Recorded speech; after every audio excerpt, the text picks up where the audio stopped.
দর্শক, এই মুহূর্তে আমি রয়েছি ইতালির পাদোভা শহরে। প্রবাসী বাংলাদেশিরা কিন্তু ঈদ পূর্ণমিলনী এবং নতুন বছরকে বরণ করে নিতে কিন্তু এখানে আজ বর্ষবরণ উৎসব মেতে উঠেছে। আপনারা দেখতে পাচ্ছেন এখানে প্রবাসী বাংলাদেশিরা যারা রয়েছে তারা কিন্তু আসলে যে পান্তা ইলিশের যে একটি আমেজ রয়েছে সেই আমেজে কিন্তু আসলে মেতে উঠেছে। আমি এই মুহূর্তে দাঁড়িয়ে রয়েছি পাদোভাতে। এখানে কিন্তু পাদোভা ঢাকা ক্লাব নামের একটি সংগঠন রয়েছে, সেই সংগঠনের আয়োজনে কিন্তু এই বর্ষবরণ এবং ঈদ পূর্ণমিলনী অনুষ্ঠান হচ্ছে। আমি একটু সংগঠনের পক্ষ থেকে সকলকে জানাতে চাচ্ছি এবং তাদের কাছে জানতে চাচ্ছি এই আয়োজন সম্পর্কে। আমি সরাসরি চলে যাচ্ছি এই সংগঠনে যারা রয়েছেন এবং এই পুরা আয়োজনের যিনি আসলে ক্রীড়া এবং সাংস্কৃতিক সম্পাদক রয়েছে তার কাছে আমি জানতে চাচ্ছি যে নতুন বছরকে কিভাবে তারা স্বাগত জানাচ্ছে এবং ঈদ পূর্ণমিলনী প্রবাসী বাংলাদেশিদের জন্য কি কি আয়োজন রয়েছে। আমি আরটিভিতে আপনাকে ধন্যবাদ জানাচ্ছি এবং আপনি একটু বলবেন যে আপনাদের আয়োজন সম্পর্কে আমাদের আরটিভি দর্শকদেরকে একটু বলবেন।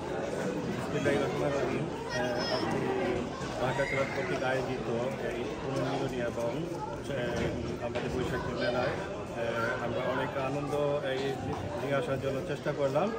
প্রবাসের মাটিতে একটু বাংলাদেশের আমেজ নিয়ে আসার জন্য আমরা চেষ্টা করেছি এবং পরবর্তী ইনশাআল্লাহ আমরা আরও নতুন কিছু নিয়ে আসার জন্য চেষ্টা করব এবং বাংলাদেশের নামকে আরও উজ্জ্বল করার জন্য আমরা আপনার চেষ্টা করব।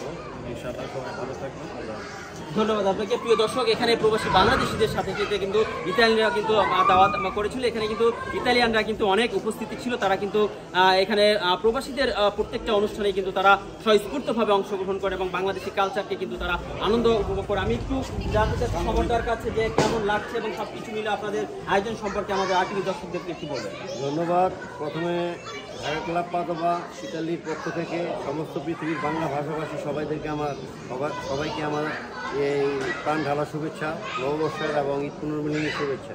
সেই সঙ্গে আমরা চেষ্টা করেছি এই পহেলা বৈশাখকে এবং ঈদ পূর্ণমিলনী উৎসবকে এই একটা সুন্দরভাবে উপহার দেওয়ার জন্য আমরা যথেষ্ট সম্ভব চেষ্টা করেছি। আশা করি ভালো হয়েছে। আপনারা আমাদের সাথে থাকবেন, ভবিষ্যতে আমরা যেন ভালো প্রোগ্রাম করতে পারি। ধন্যবাদ আপনাকে। প্রিয় দর্শক, এখানে কিন্তু সংগঠনের অনেকেই কিন্তু রয়েছে, সকলেই কিন্তু আসলে স্বস্ফূর্তভাবে শুভেচ্ছা জানাতে চাচ্ছে নতুন বছরকে কিন্তু আনন্দের যে উৎসবে মেতে উঠেছে সেই সকলকে যারা এসেছে তাদেরকে ধন্যবাদ দিতে চাচ্ছি। আমি এই মুহূর্তে একটু জানতে চাচ্ছি আমাদের সাধারণ সম্পাদক রয়েছে ঢাকা ক্লাবের পাদোভার। আমি একটু জানছি আপনাদের আয়োজন সম্পর্কে এবং এখানে কিন্তু আমি দেখেছি প্রবাসী বাংলাদেশিদের পাশাপাশি কিন্তু আসলে ইতালিয়ানরা স্বস্ফূর্তভাবে অংশগ্রহণ করেছে। তারা বিভিন্নভাবে আগুরি জানিয়েছে, তারা অভিনন্দন জানিয়েছে আমাদের কালচারকে। আপনি এই বিষয়ে একটু বলবেন। ধন্যবাদ আরটিভিকে। আসসালামু আলাইকুম রহমতুল্লাহ এবং ধন্যবাদ সকল সর্বস্তরের পাদোভাবাসীকে যারা আমাদের এই আয়োজনকে, ঢাকা ক্লাব পাদোভার আয়োজনকে সার্থক করার জন্য আমাদের সাথে ছিলেন। ধন্যবাদ সবাইকে। আমাদের এই ঢাকা ক্লাব পাদোভা মূলত একটি আপনার অরাজনৈতিক ধর্মনিরপেক্ষ একটা সংগঠন। আমরা ইটালিতে পাদোভার মাটিতে আমাদের আসলে কিছু বললো না যে ভাইয়াটা যে অনেক ইতালিয়ানরা আগুন জানছে। কারণ কি? এটা কারণটা হলো আমরা প্রবাসে আমরা আমাদের কালচারটাকে সুন্দরভাবে আমরা এস্টাবলিশ করার চেষ্টা করতেছি এবং আমরা হয়তো বা আগামীতে ইনশাআল্লাহ আল্লাহর রহমতে ঢাকা ক্লাব পাদোভা আমরা আমাদের এই কালচারটাকে আরও এস্টাবলিশ করার সর্বোচ্চ চেষ্টা করব। আসলে এই কালচারটা আমরা এই প্রবাস জীবনে সবাই হাতে ওঠে, আমরা একসঙ্গে গেট টুগেদার করার চেষ্টা করি। আমরা এখন এই মুহূর্তে আমরা ঈদ পূর্ণমিলনী প্লাস আপনার বৈশাখী মেলার আয়োজন করছি। যদি একটু লেট, আসলে প্রবাস জীবনে অন টাইম সব কিছু করা যায়, ছুটি ছাড়া থাকে, সব কিছু মিলে আমরা আয়োজন করার চেষ্টা করছি। জানি না কতটা আমরা সফল হতে পারছি। ধন্যবাদ আপনাকে, সকল প্রবাসী বাংলাদেশিকে, সকল বাংলাদেশি ভাইকে ধন্যবাদ। ধন্যবাদ। আমি একটু জানতে চাচ্ছি আপনার পক্ষ থেকে। যে আমরা পাদোভাতে বসবাস করতে আমরা অনেক বাঙালি আছি। পাশাপাশি হচ্ছে যে আমরা ইউরোপে থাকা অবস্থায় হচ্ছে যে আমরা বাঙালি কৃষ্টি কালচারকে, সংস্কৃতিকে এইখানে ইতালিতে আমরা প্রেজেন্ট করতে চাচ্ছি। ইতিমধ্যে আমরা ঢাকা ক্লাব অ্যাসোসিয়েশন থেকে আমরা একটা ঈদ পূর্ণমিলনী এবং পয়লা বৈশাখ আয়োজন করেছি। তো এটার মূল উদ্দেশ্য ছিল হচ্ছে যে আমাদের কৃষ্টি কালচার যে আমরা দেশে থাকতে যে টেস্টটা নিতাম, এই টেস্টটা আমরা ইতালি থেকে আমরা হচ্ছে যে প্রবাসী নিতে পারতেছি। পাশাপাশি হচ্ছে যে আমাদের সংস্কৃতিকে ইউরোপের মাটিতে তুলে ধরা, এটাই ছিল আমাদের মূল উদ্দেশ্য। তো অনুষ্ঠানের পক্ষ থেকে সকল প্রবাসী ভাইদের এবং দেশে বিদেশে সবাইকে অনুরোধ শুভেচ্ছা। ধন্যবাদ আপনাকে। একটি অনুষ্ঠানে আসা পরিচালনার ক্ষেত্রে এবং আয়োজনের ক্ষেত্রে কিন্তু সভাপতির অনেক দায়িত্ব থাকে। আমি একটু জানতে চাচ্ছি সভাপতির বক্তব্য এবং যারা এসেছিলেন তাদের পক্ষে আপনি কোনো নতুন বার্তা অথবা আগামী বার্তা দিতে চান কিনা এই বিষয়ে একটু বলবেন। ধন্যবাদ আরটিভিকে এবং ধন্যবাদ আজকের এই ঈদ পূর্ণমিলনী ও বৈশাখী মেলা অনুষ্ঠানে যারা উপস্থিত হয়েছে। ঢাকা ক্লাবের প্লাস পাদোভা বাঙালি সমস্ত যে অনুষ্ঠানে আয়োজন তারা উপস্থিত হয়েছে, তাদেরকে আমাদের অন্তরের অন্তঃস্থল থেকে ধন্যবাদ। আর আমাদের মূল উদ্দেশ্য ছিল যে আমরা তো সবসময় বাইরে থাকি, কাজে থাকি, কিন্তু আমাদের ওয়াইফ বলেন, বাচ্চারা বলেন সবসময় বাসায় থাকে, স্কুলে থাকে, তাদেরকেও একটু আমরা বিনোদন দেওয়ার জন্য চেষ্টা করছি। জানি না কতটুকু দিতে পেরেছি, তো যতটুকু সম্ভব চেষ্টা করেছি। এই চেষ্টা আরও সামনে আরও অব্যাহত থাকবে এবং আরও সামনে ভালো কিছু করার চিন্তা আমাদের আছে। আমাদের ঢাকা ক্লাব করার একটাই উদ্দেশ্য, কোনো চেয়ার না, চেয়ারে বসে থাকবো, চেয়ারের লোক চেয়ার, এটা কোনো উদ্দেশ্য না। আমাদের ঢাকা ক্লাব একটাই, এখানে কাজ করতে আসছি। আর ঢাকা ক্লাবের সভাপতি হইতে পারে আমি, সভাপতি ঢাকা ক্লাবের সদস্য প্রত্যেক দেব। আমাদের নিয়ম নীতি সবার এক মনা আছি এবং এভাবে আমরা এগিয়ে যেতে চাই এবং পাদবাসী সমস্ত বাঙালির দোয়া কামনা করছি।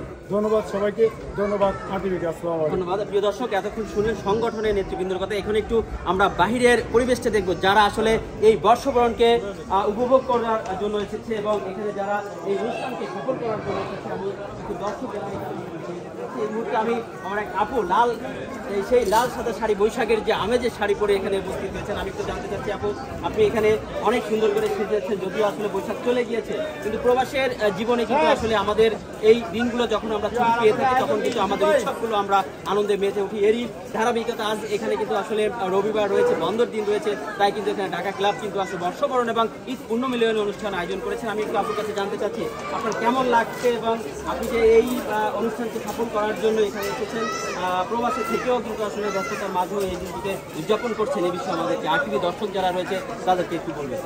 অনেক আনন্দ লাগছে এবং এখানে অনেক ভালো লাগতেছে, সবাই আমরা একসাথে হতে পেরেছি একটা বৈশাখী মেলা মেলার মাধ্যমে।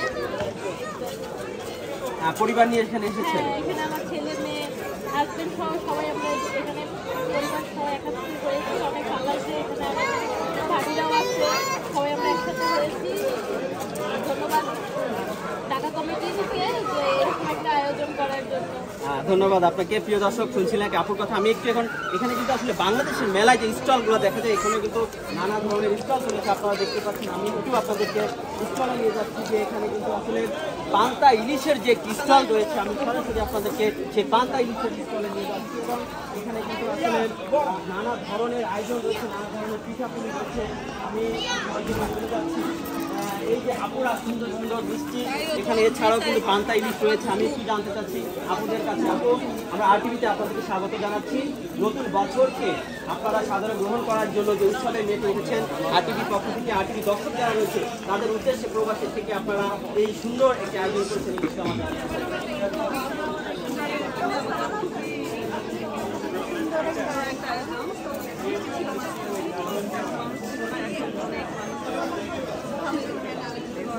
আসলে প্রবাসী এত সুন্দর আয়োজন দেখে বাংলাদেশের অনেকেই আসলে কিন্তু বাংলাদেশের আমরা জানি।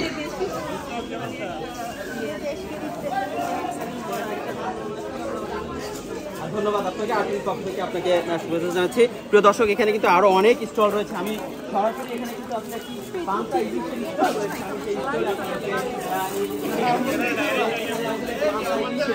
বৈশাখের যে আমি যে পান্তা ইলিশের যে স্টল রয়েছে আমি সরাসরি কানেক্ট করছি। আমি সরাসরি এই স্টলে চলে এসেছি। আপনারা যে পান্তা ইলিশের যে বাংলাদেশের যে বৈশাখকে বরণ করে নেওয়ার জন্য যে একটি আমেজ রয়েছে, আপনারা সেই স্টল দিয়েছেন পান্তা ইলিশের, কেমন বেচা কিনা হচ্ছে এবং ফ্রিতে দিচ্ছেন কিনা এবং প্রবাসী বাংলাদেশিদের আনাগোনা কেমন দেখছেন, সার্বিক পরিস্থিতি বলবেন? যে আলহামদুলিল্লাহ অনেকটাই ভালো, শুরুতে ভালো ছিল, মাঝখানে একটা বৃষ্টি হওয়ার কারণে একটু সমস্যা হচ্ছে, এখন আবার বৃষ্টি নাই, অনেকটা ভালো। তো যেহেতু আমার পান্তা ইলিশের দোকান, যেহেতু এখন খাবার সময়টা পার হয়ে গেছে, কিন্তু এখন আমি মোটামুটি সারা পাচ্ছি, এখন ডিসকাউন্ট 50% ডিসকাউন্ট দিচ্ছি। মেনু ছিল 10 টাকা, এখন কি কি মেনু ছিল এই অনুষ্ঠানে? আপনি কি কি মেনু? আমার এখানে ছিল আপনার পান্তা ইলিশের সাথে ছিল আপনার মরিচ ছিল, বেগুন ভাজা, ইলিশ, তারপর আপনার শুটকির ভর্তা, ইলিশ। মানে মনে হচ্ছে না আপনার যে আসলে ইতালিতে নাই, আপনি বাংলাদেশে রয়েছেন? আসলে এটা আমরা মনে প্রাণে ধারণ করার জন্য, বাংলাদেশের সংস্কৃতিটা এটাকে আমরা মনে ধারণ করার জন্য আমরা এই উৎসবটা আজকে আয়োজন করছি। ইনশাল্লাহ ভবিষ্যতে আরো ভালো কিছু করার চেষ্টা করা হবে। ধন্যবাদ। প্রিয় দর্শক, প্রবাসের শত ব্যস্ততার মাঝেও প্রবাসী বাংলাদেশিরা তাদের কৃষ্টি কালচার এবং তাদের নানা আয়োজন কিন্তু এই বিদেশের বাড়িতে করে যাচ্ছে, যার পরিপ্রেক্ষিতে প্রবাসে লাল সবুজের পতাকা বিদেশিদের মাঝে উন্মোচন হচ্ছে। ইতালির পাদোবা থেকে আসলামুজ্জামান, আরটিভি।